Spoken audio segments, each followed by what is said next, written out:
Assalamualaikum warahmatullahi wabarakatuh. Welcome to my channel calon guru baru. Sebelum lanjut, jangan lupa subscribe.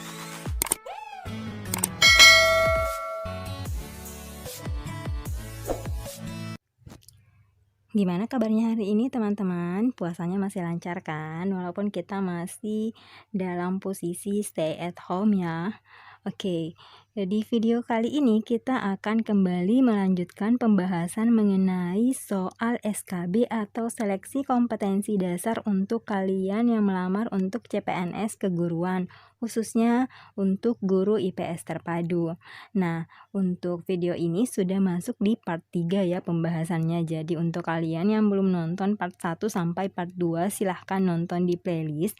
Nanti linknya akan saya simpan di description box.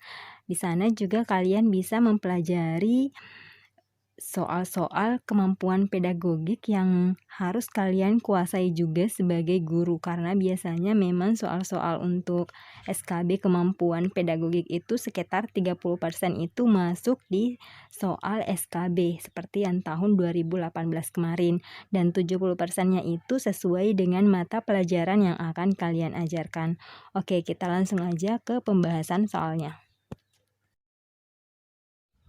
Soal nomor 1, pada tahun 2018 lalu terjadi gelombang tinggi di beberapa perairan Indonesia, yaitu pesisir barat Pulau Sumatera, pesisir selatan Pulau Jawa, dan pesisir selatan Kepulauan Nusa Tenggara.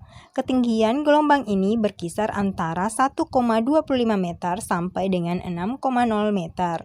Gelombang tinggi ini disebabkan oleh adanya fenomena Mascarin High, yaitu kondisi tekanan udara yang tinggi di wilayah Samudra Hindia, tepatnya di sisi barat benua Australia. Tekanan udara yang tinggi ini menyebabkan peningkatan pada kecepatan angin yang berpengaruh terhadap ketinggian gelombang laut. Kasus pada soal tersebut tepat dikaji dengan menggunakan prinsip geografi, yaitu apakah A. distribusi, B. deskripsi, C. keruangan, D. korelasi, atau yang E. korologi. Ya, jadi teman-teman pada kasus tersebut ini harus dikaji dengan menggunakan metode korologi ya. Jadi yang tepat adalah option yang E.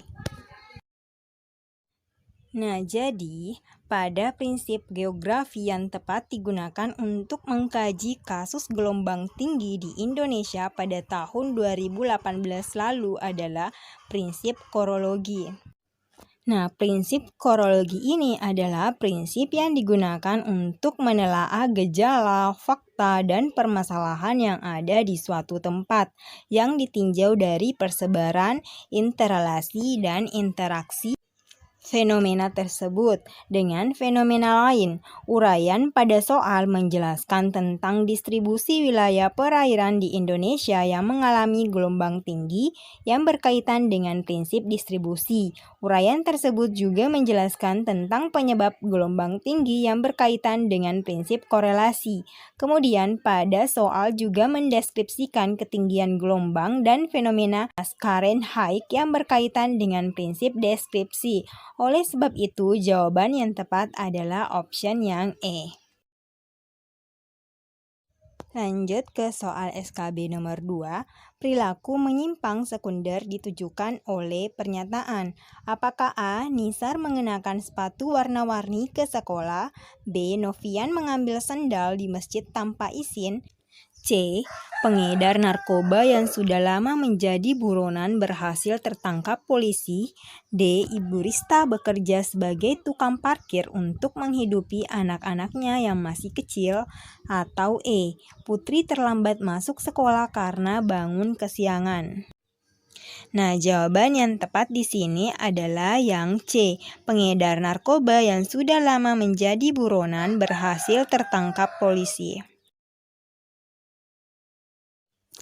Jadi, penyimpangan sosial sekunder merupakan penyimpangan yang dilakukan secara berulang-ulang dan mengarah pada pelanggaran hukum. Contohnya, penyimpangan jenis tunjukkan oleh option yang C. Mengedarkan narkoba merupakan penyimpangan sosial berupa tindak kriminal yang dapat dikenakan sanksi pidana. Adapun untuk option A, B, dan E tidak tepat karena merupakan penyimpangan primer. Pilihan D tidak tepat juga karena merupakan penyimpangan yang positif. Lanjut ke soal nomor 3. Pajak sangat besar manfaatnya bagi pembangunan bangsa Indonesia. Berikut ini pernyataan yang benar tentang pajak adalah A. Iuran wajib pajak yang harus dengan sukarela.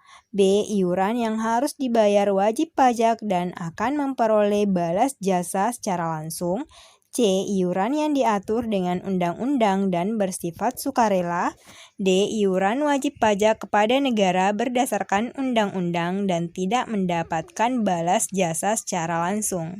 Atau E. Sumbangan kepada negara.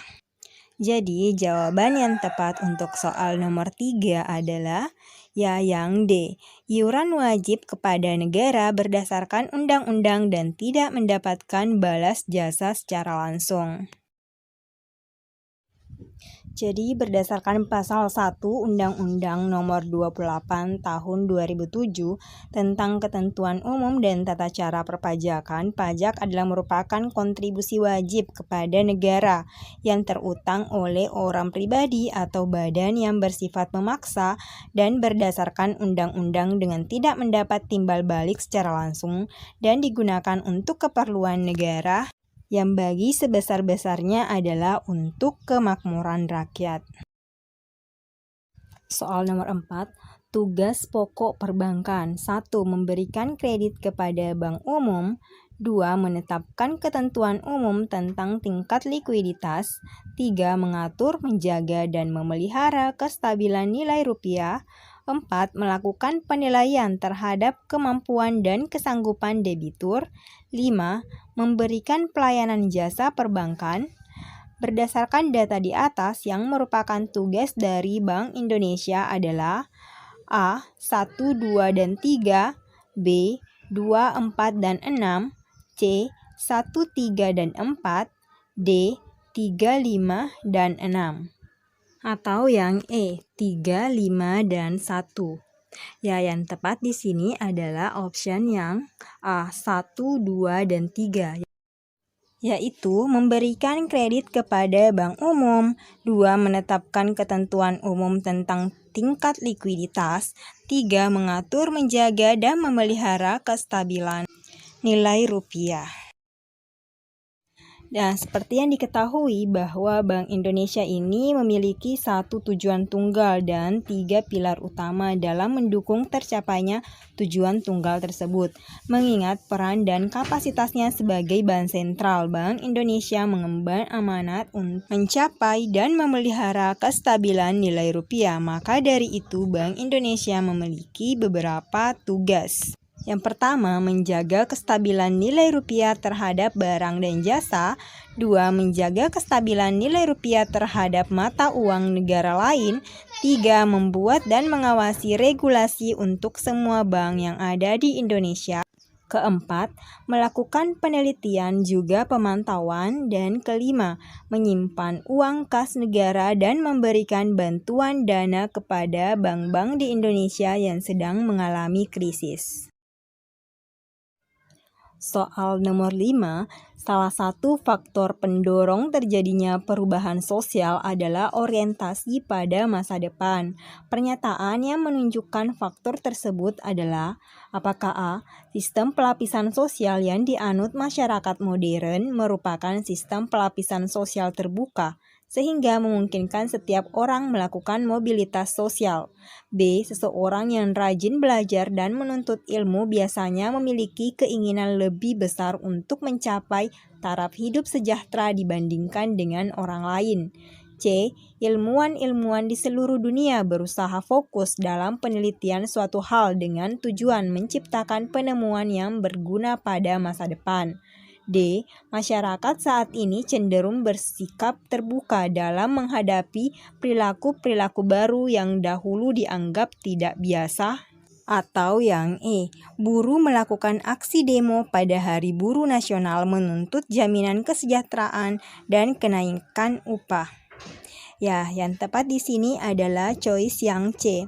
Ilmuwan-ilmuwan di seluruh dunia berusaha fokus dalam meneliti suatu hal dengan tujuan menciptakan penemuan yang berguna pada masa depan. Jadi, perubahan sosial dapat dipengaruhi oleh orientasi masyarakat pada masa depan. Masyarakat yang memiliki harapan untuk memperbaiki masa depan akan melakukan upaya yang berkesinambungan sejak dini untuk masa depan. Artinya, upaya tersebut tidak hanya bersifat sementara, tetapi terus dilakukan dalam rangka waktu yang relatif lama. Jadi, yang tepat dari kelima choice tersebut adalah choice yang C. Oke, sekian video untuk hari ini. Thank you for watching. Jangan lupa subscribe, like, comment, and share. Assalamualaikum warahmatullahi wabarakatuh.